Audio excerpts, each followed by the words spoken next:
મિત્રો, યુરોપનો મહત્વપૂર્ણ દેશ એટલે જર્મની. જર્મનીમાં ચાન્સેલર ઓલાફ સ્કોલ્ઝની સરકાર ભાંગી પડી છે. જર્મનીની સંસદમાં અવિશ્વાસ પ્રસ્તાવ તેઓ હારી ગયા છે, જેને લઈને હવે ત્યાં આગામી 60 દિવસમાં ચૂંટણી યોજવામાં આવશે. સૌ પ્રથમ આપણે જણાવવાનું કે ભારતમાં જેમ વડાપ્રધાન હોય છે તેમ જર્મનીમાં દેશના વડાપ્રધાનને ચાન્સેલર કહેવામાં આવે છે. જર્મનીમાં ચાન્સેલર સ્કોલ્ઝે વિશ્વાસ મત મેળવવા માટે 15 જાન્યુઆરી સુધીનો સમય માંગ્યો હતો અને ત્યારબાદ ચાન્સેલર ઓલાફ સ્કોલ્ઝ વિરુદ્ધ સંસદના નીચલા ગૃહમાં બુન્ડસ્ટેગમાં અવિશ્વાસ પ્રસ્તાવ પસાર કરવામાં આવ્યો હતો. રોયટર્સ અનુસાર જર્મનીના 733 સીટોવાળા નીચલા ગૃહમાં અવિશ્વાસ પ્રસ્તાવ પર મતદાન થયું હતું. આમાં 394 સભ્યોએ ચાન્સેલર ઓલાફ સ્કોલ્ઝ વિરુદ્ધ મતદાન કર્યું હતું. 207 સાંસદોએ તેમનું સમર્થન કર્યું હતું, જ્યારે 116 સભ્યો ગેરહાજર રહ્યા હતા. નમસ્કાર મિત્રો, રિયલ વોઇસ ઓફ ઇન્ડિયામાં આપનું સ્વાગત છે. મારું નામ છે નેહલ મોદી. સ્કોલ્ઝને બહુમતી મેળવવા માટે 367 સાંસદોના સમર્થનની જરૂર હતી.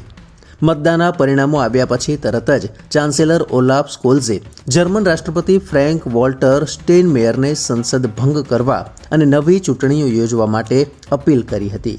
હવે બંધારણ મુજબ જર્મન રાષ્ટ્રપતિએ 21 દિવસની અંદર જર્મન સંસદના નીચલા ગૃહને વિસર્જન કરવું પડશે અને 60 દિવસમાં નવી સામાન્ય ચૂંટણીઓ યોજવી પડશે.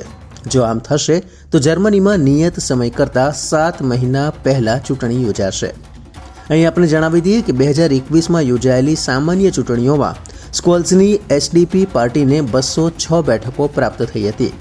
ગ્રીન્સ પાર્ટીને 118 બેઠકો અને ફ્રી ડેમોક્રેટિક પાર્ટીને 92 બેઠકો મળી હતી. ત્રણેય પક્ષોએ ગઠબંધન કરીને સરકાર બનાવી હતી. બજેટમાં ઘટાડાથી ગઠબંધન તૂટી ગયું હતું અને ત્યારથી જર્મનીમાં આ રાજકીય કટોકટી શરૂ થઈ છે. ત્યારે ચાન્સેલર સ્કોલ્ઝે નવેમ્બરમાં તેમના નાણાપ્રધાન ક્રિશ્ચિયન લિન્ડનરને બરતરફ કર્યા હતા. સ્કોલ્ઝના આ નિર્ણય બાદ તેમની એસડીપી પાર્ટીનું ગ્રીન્સ પાર્ટી અને ક્રિશ્ચિયન લિન્ડરની ફ્રી ડેમોક્રેટિક પાર્ટી સાથેનું 3 વર્ષ જૂનું ગઠબંધન આખરે તૂટી ગયું હતું. ગઠબંધન તૂટ્યા પછી તેમની સરકાર લઘુમતીમાં આવી ગઈ હતી. ગઠબંધન તૂટવાનું કારણ 2025ના બજેટને લઈને દેશમાં વિવાદ હતો. વાસ્તવમાં રશિયા યુક્રેન યુદ્ધને કારણે જર્મનીની અર્થવ્યવસ્થા ડૂબી ગઈ છે.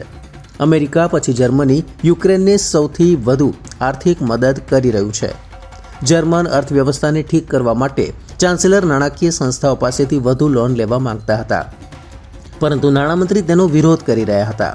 તેઓ ખર્ચ ઘટાડવાનો આગ્રહ રાખતા હતા. મિત્રો, આ એ જ જર્મન છે કે જેણે પ્રથમ અને બીજા વિશ્વયુદ્ધમાં વિશ્વના અનેક દેશોને હંફાવ્યા હતા. ત્યારે હાલ જર્મનીની આર્થિક સ્થિતિ હાંફી ગઈ હોય તેવું સ્પષ્ટ જણાઈ આવે છે. મિત્રો, આવા જ માહિતીસભર વિડીયો જોવા માટે આપ અમારી યુટ્યુબ ચેનલને સબસ્ક્રાઇબ કરો. મિત્રો, આપ યુટ્યુબ ઉપરાંત ફેસબુક, ઇન્સ્ટાગ્રામ, એક્સ સોશિયલ મીડિયાથી પણ અમારી સાથે કનેક્ટ રહી શકો છો. દેશ વિદેશના તમામ સમાચારો વાંચવા માટે અમારી વેબ પોર્ટલ revoy.in ઓપન કરશો. ધન્યવાદ.